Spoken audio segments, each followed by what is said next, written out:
আপনারা কি কখনো শুনেছেন পুকুরের পরিত্যক্ত কোনো কিছু লোভে মানুষকে ডেকে নিয়ে যাওয়ার গল্প?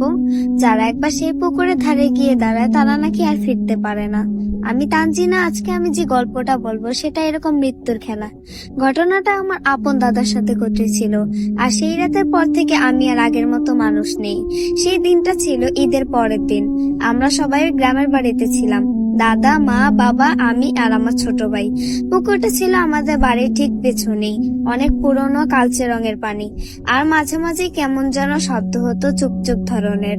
কেউ বলতো মাছ, কেউ বলতো সাপ, কিন্তু এক বুড়ি বলেছিল পানির নিচে একটা আত্মা ঘুমায়, মাঝে মাঝে জেগে ওঠে, আর কেউ যদি ডাক শুনে সাড়া দেয়। সে কথা শেষ করার আগেই মা গম্ভীর হয়ে বলেছিল, এইসব বলো না তো, ছেলেমেয়েরা আছে। কিন্তু দাদা হেসে বলেছিল, ভূত কিসের, ভয় দেখাইস না। সেই রাতে প্রথম আমি ডাকটা শুনি। রাত 12:12, আমি ঘুমিয়েছিলাম। হঠাৎ কানে এলো একটা আওয়াজ, ভাই। চোখ খুলতে দেখি জানালার বাইরে সাদা একটা ছায়া পুকুরের পাড়ে দাঁড়িয়ে আছে। লম্বা চুল, মাথা নিচু, কাপড় টানা টানা, আর হাত দিয়ে কারো দিকে ইশারা করছে। আমি চিৎকার করতে গিয়েও পারলাম না, গলা শুকিয়ে গেছে। পরদিন সকালবেলা ঘুম থেকে উঠে দেখি দাদা নেই। পুকুরের ধারে ছিল শুধু দাদার স্যান্ডেল আর ভেজা এক টুকরো শাল। মাথা কাজ করছিল না কারণ। মা কাঁদছে, বাবা পাগলের মতো পুকুরে লাফ দেয়। পুলিশ আসে, কিন্তু কোথাও কেউ নেই। তবে দাদার মোবাইল পাওয়া গেল না। পুকুরের পাশে সেই পুরনো শাল গাছটার গোড়ায় হঠাৎ একটা শব্দ হলো।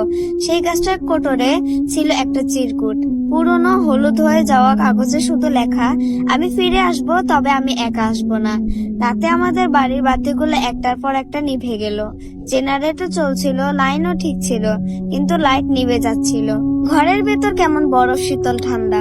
রাত 12টায় হঠাৎ মোবাইলের অ্যালার্ম বেজে ওঠে, কিন্তু কই, আমরা তো কেউ সেট করিনি।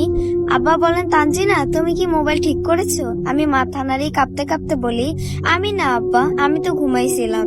সেই সময়ে ঘরের দরজায় টোকা পড়ে।